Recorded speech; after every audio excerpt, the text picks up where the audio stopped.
themselves. From me personally and from a lot of my friends, I know there are good cops out here.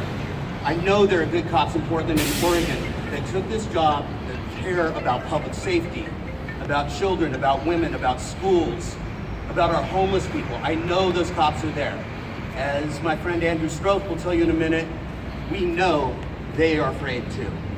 So I want to say, on behalf of the people that I work with for civil rights, we stand with you, good cops. Find us. We stand with you. You stand with us. This bullshit ends now. Okay, at this point, I would like to introduce a dear friend, a man that I invited to come to Oregon and help us, Mr. Andrew Stroth, attorney from the city of Chicago. Andrew. My name is Andrew M. Stroth. I'm a civil rights attorney and the managing director of Action Injury Law Group, which is a Chicago-based civil rights firm that handles cases across the country to unjustified police violence. We are here today with the family of John Elephants. Barbara is here, Stormy is here, the family is here.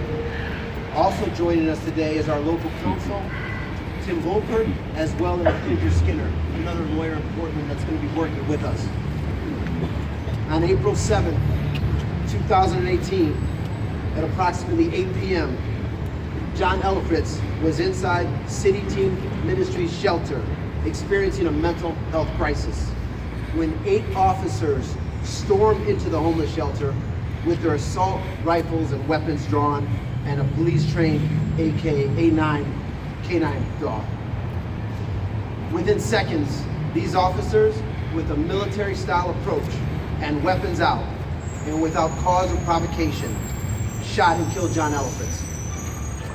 Within those seconds, Barbara lost the love of her life and her best friend. Within those seconds, 12-year-old Stormy lost her father. Within those seconds, David and Jeff lost their brother. Last night, the Elephants family filed a federal civil rights Section 1983 lawsuit against the city of Portland and the officers involved in this tragic, unjustified, and unconstitutional shooting.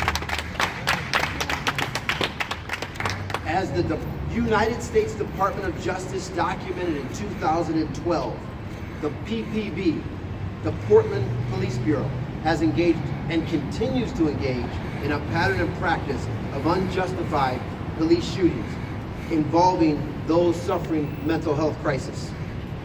From 2006 to present, the Portland Police Bureau has continued to violate the civil rights of people like John Elephants, who are experiencing a mental health crisis. And those of us who are not mentally ill. That's right. And to say they are people to regular civilians as well. Thank you. So what I want to say is I want to say some names. I'm from Chicago. I don't know these names. I've been fortunate to be representing the Elephants family today, but let me just say some names. James Chase, Aaron Campbell, Jack Dale Collins, Keaton Otis, Daryl Ferguson, Thomas Higginbotham, William Monroe,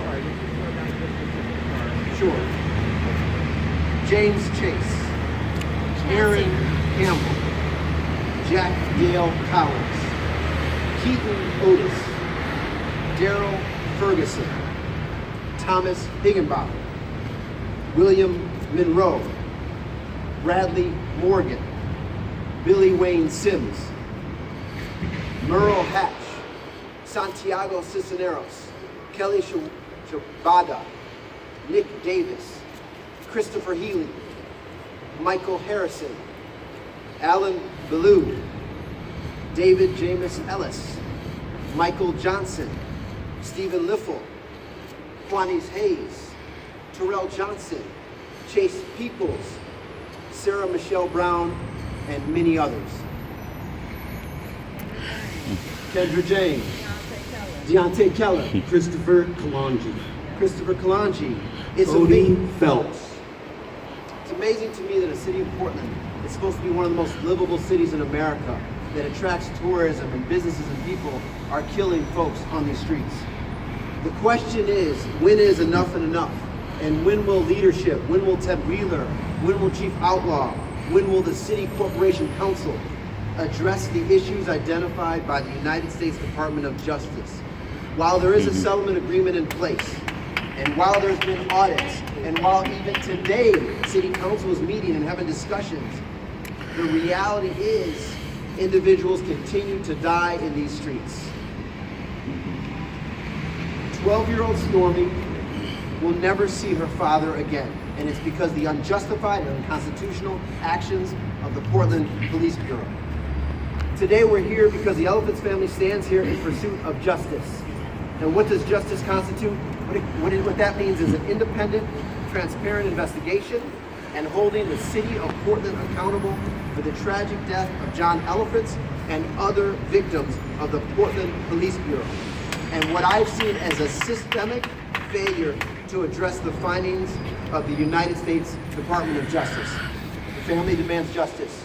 And now I'm grateful to bring Barbara to talk about John.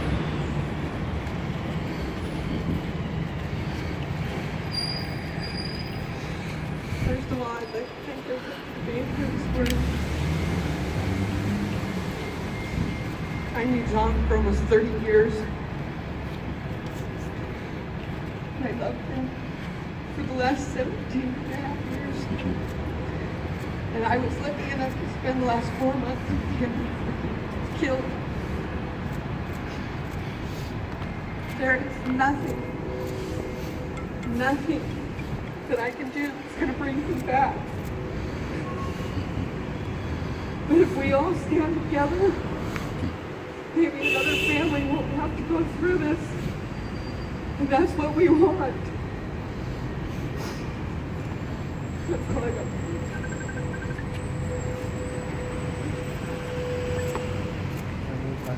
I know there are many friends here that would like to come up and stand behind us, and we invite you to do that now. Stand with us, please, anyone. We will take a few questions. I think if you want a copy of the lawsuit, it's electronic. We can send you the lawsuit. The lawsuit speaks for itself, and we'll take any questions that any of you may have.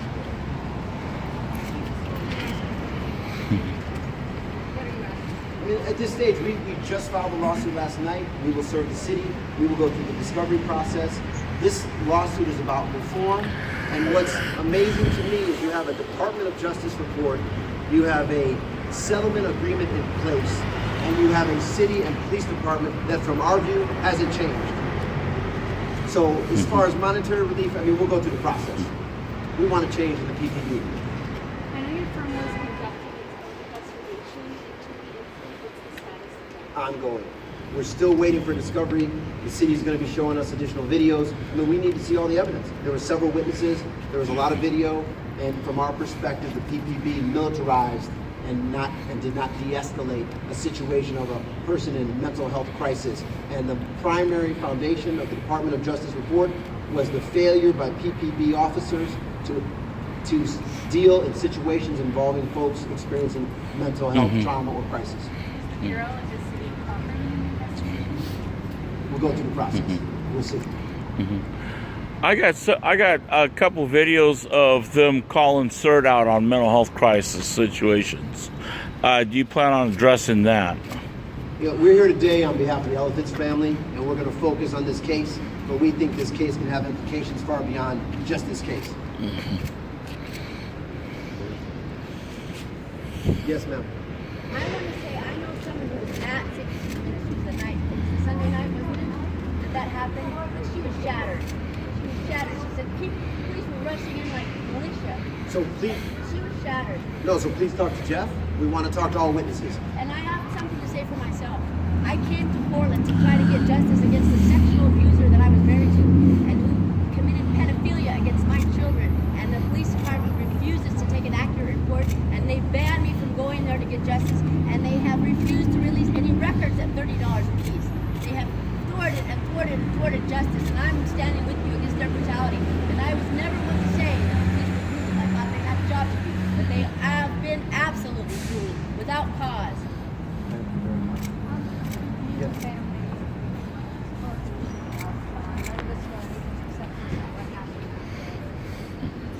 Well, we're not going to talk about the actual date, but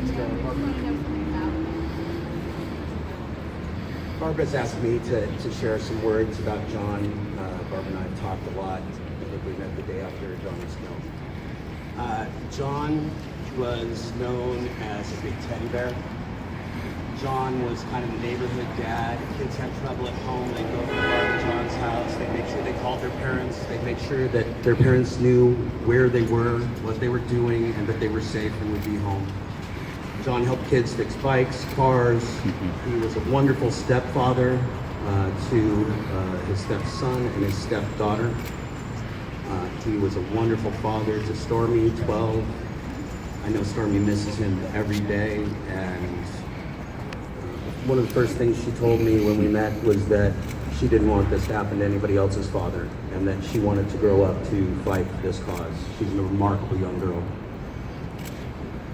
John had challenges in his life. John spent time as a very young man in confusion, as many young men do. But he was a wonderful father, a wonderful member of the community that was valued, loved across this city. He was a native Portlander. He was here. His life, his family, his friends. John is missed. John Elefritz was a life that mattered. John Elefritz was a father, a husband, a son, a stepfather, a papa to his grandbaby who misses him terribly. John Elefritz was a life worth living. John Elefritz was a life worth saving. Portland police failed us.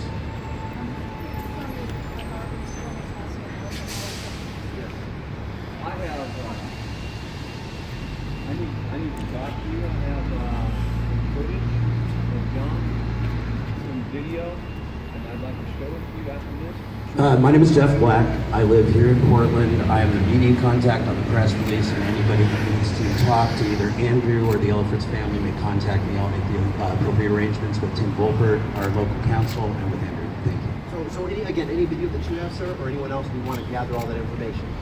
Videos speaks 1,000 words, right? So I was, yeah, it's a video. I was John's recovery mentor for Central City Concern. I've seen what good John really did. I have some videos of him. He's talking Marco Solos every week after he graduated and left the program and got home with his wife and kids, there's his daughter. And you can see all that video. It's a segment, though, that I think you'll be very interested in. It's probably about 30 seconds. Thank you very much. Okay, thank you very much for coming today. Appreciate it.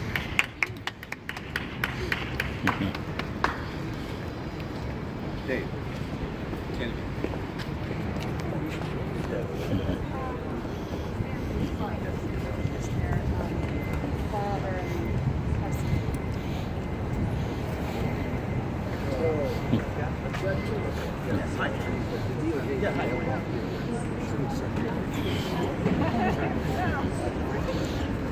So it looks like it's over.